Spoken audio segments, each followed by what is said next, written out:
Klystron amplifier. Klystron amplifier हमारे एक microwave frequency में यूज़ किया जाता है, जो कि हमारे सिग्नल को इंक्रीज़ करने के काम आता है, जो हमारे सिग्नल की फ्रिक्वेंसी को इंक्रीज़ करता है। ये 2 टाइप्स के होते हैं। सबसे पहला 2 कैविटी क्लेस्ट्रॉन और मल्टी कैविटी क्लेस्ट्रॉन एम्पलीफायर।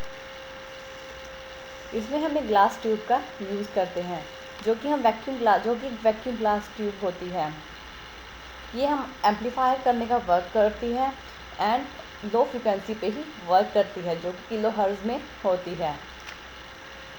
इसके अंदर एक इलेक्ट्रॉन गन्स का यूज़ किया जाता है, जो कि इलेक्ट्रॉन्स को जनरेट करता है।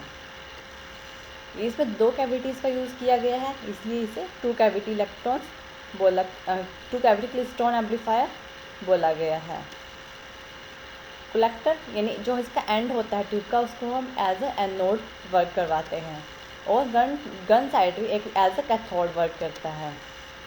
इस ट्यूब के बीच में बंचर्स लगे होते हैं, जो हमारे इलेक्ट्रॉन्स को एक पॉइंट पे कलेक्ट करता है और उन्हें स्पीड प्रोवाइड करता है। जो हमारी पहली कैविटी है और जो दूसरी कैविटी है, इन दोनों के बीच का जो डिस्टेंस होता है उसे हम ड्रिफ्ट स्पेस बोलते हैं, और फर्स्ट बंचर से पहले स्पेस को हम बंचर गैप ए बोलते हैं, और सेकंड बंचर के बाद के स्पेस को हम कैचर गैप बी बोलते हैं। कैचर हमारे इलेक्ट्रॉन्स को कैच करके कलेक्टर एनोड तक मूव करवाता है। कैथोड से एनोड की तरफ मूव करने के टाइम को, जो हमारे इलेक्ट्रॉन्स है कैथोड से जब एनोड की तरफ मूव करते हैं और जितना टाइम लेते हैं, उस टाइम को हम ट्रांजिट टाइम बोलते हैं, जिसको हम d/v0 से डिनोट करते हैं। d हमारा डिस्टेंस होता है 2 कैविटीज़ के बीच का, और v0 हमारी वेलोसिटी होती है इलेक्ट्रॉन्स की।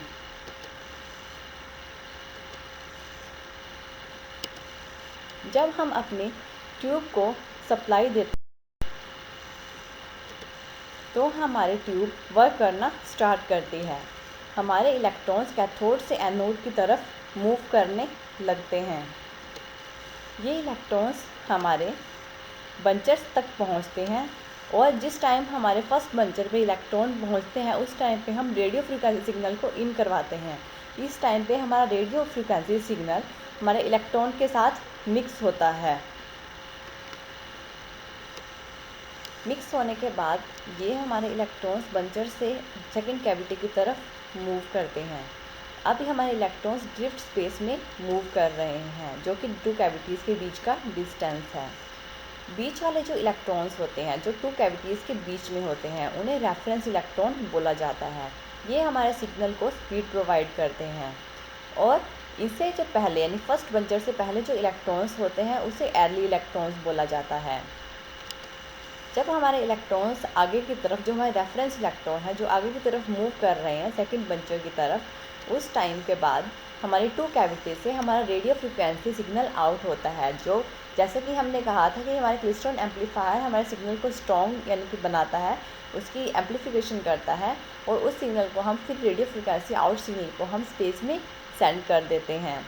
और ये जो इलेक्ट्रॉन्स हैं हमारे आगे कैचर बी की तरफ मूव करते हैं, यानी हमारी आउटपुट की तरफ मूव करते हैं, जो कि कैचर से कलेक्टर एनोड तक होती है। और सेकंड बंचर के बाद के जो इलेक्ट्रॉन्स होते हैं, ये इनको लेटर इलेक्ट्रॉन्स बोला जाता है। हमारे इलेक्ट्रॉन्स हमारे सिग्नल को स्पीड प्रोवाइड करने का काम करते हैं। इसका जो वेव डायग्राम है, उस डायग्राम को एप्पल गेट डायग्राम बोला जाता है। ये हमारे जैसे हमारे इलेक्ट्रॉन मूव करते हैं, वो एक एसी फॉर्म में होते हैं, एक एसी सिग्नल में मूव करते हैं, जो कि EL हमारा लेटर इलेक्ट्रॉन को शो किया गया है, ER हमारा रेफरेंस इलेक्ट्रॉन्स को शो किया गया है, EE हमारा अर्लियर इलेक्ट्रॉन्स को शो किया गया है। और ये जो ड्रिफ्ट स्पेस है, ये हमारा 2 कैविटीज़ के डिस्टेंस को शो कर रहा है।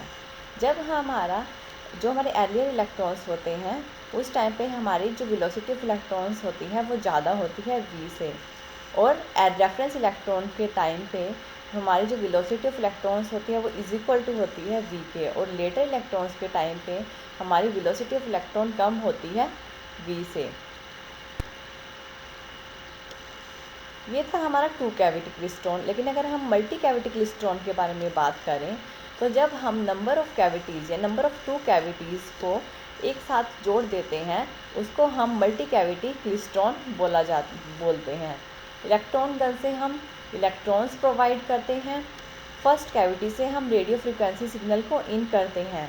इस तरह हम काफ़ी सारे 2 कैविटीज़ क्लेस्ट्रॉन एम्पलीफायर्स को कलेक्ट करते हैं, उनको कंबाइन करते हैं और मल्टी कैविटी क्लेस्ट्रॉन एम्पलीफायर बना लेते हैं, जिसका गेन जो हमारे 2 कैविटी क्लेस्ट्रॉन होता है उसका gain near about 10 to 20 decibel होता है। लेकिन अगर हम 4 टू कैविटी क्लेस्ट्रॉन को इकट्ठा कर दें और जोड़ दें, उनका गेन नियर अबाउट 100 dB तक डेसिबल तक हम ईज़िली अचीव कर सकते हैं। और जो फर्स्ट कैविटी का जो सिग्नल होता है, जो आउटपुट पे हमें प्रोड्यूस होता है, उसे दूसरी कैविटी के सिग्नल को इनपुट पे दे दिया जाता है। और इस तरह से ही हम काफ़ी सारी कैविटीज़ को क्लेस्ट्रॉन्स को कलेक्ट करके उनको कंबाइन कर सकते हैं। और लास्ट पे हम रेडियो फ्रिक्वेंसी सिग्नल जो आउट मिलता है वो एक स्ट्रॉन्ग सिग्नल एम्पलीफाइड सिग्नल होता है, जिसे हम स्पेस में ईजिली सेंड करते हैं। उसमें डिस्टॉर्शंस कम प्रोड्यूस होती हैं और कलेक्टर से हम अपने आउटपुट पे कलेक्ट कर लेते हैं अपने सारे इलेक्ट्रॉन्स को। ये था हमारा मल्टी कैविटी क्लेस्ट्रॉन।